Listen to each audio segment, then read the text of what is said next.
You end up on the 4th plinth at Trafalgar Square. Well, it kind of ran like a competition, but I'd followed the 4th plinth project for ages because I use it in my teaching, and we do projects all based around the different sculptures that have been on there and the students design stuff. So I'd always followed it, and as soon as the opportunity came to enter, I just thought, right, okay, I'll put my name down. But there's so many people that do, you don't actually think you'll get the opportunity. So it didn't seem that I would have to then go through with it, but I entered online. And when you found out you got in, what happened then? I couldn't believe my eyes.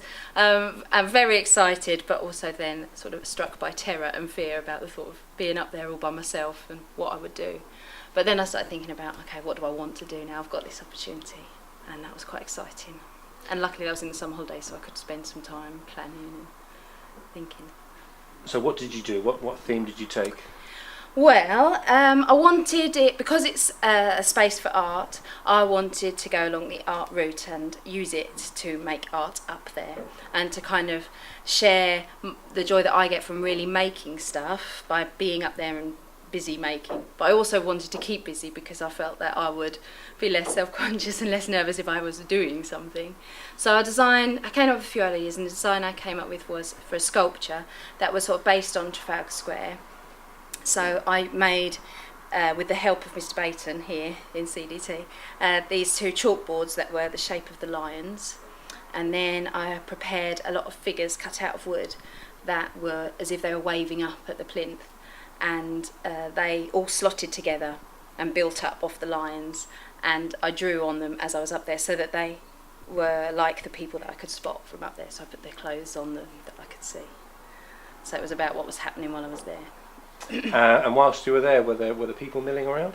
Yeah, the square was busy, and there were other things going on as well. There was a big chess game going on and things like that. But the square was busy, and but people stop and look for a minute, but they weren't looking for ages. But where all my family and friends were was creating more of a scene, and people were asking them what's she doing and things like that. So. And you've taken quite a lot of photographs, and are you going to show the students? Yeah, I am. I mean, the students were quite aware, and there was they were watching it in school, and I got a few phone calls up there from different classes while they were watching in class and things like that.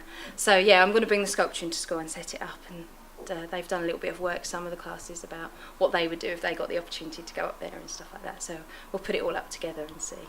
And is it the type of art that you embrace? Is it very much a living artwork display?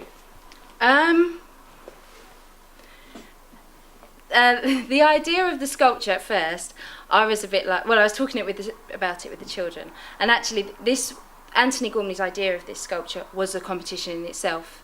There was a selection of different ideas that were put forward by different artists, and this one was chosen. And this wasn't my favourite. I thought I went more perhaps down the traditional route of it should be a sculpture, but now that it's going on, it's created such a buzz. It's really all the different people that have been involved in everything, I've been completely turned around, and the fact that people are seeing it all over the world, and the different things that have happened up there and different angles people have taken, I've kind of been thinking, yeah, this works. This living sculpture, yeah.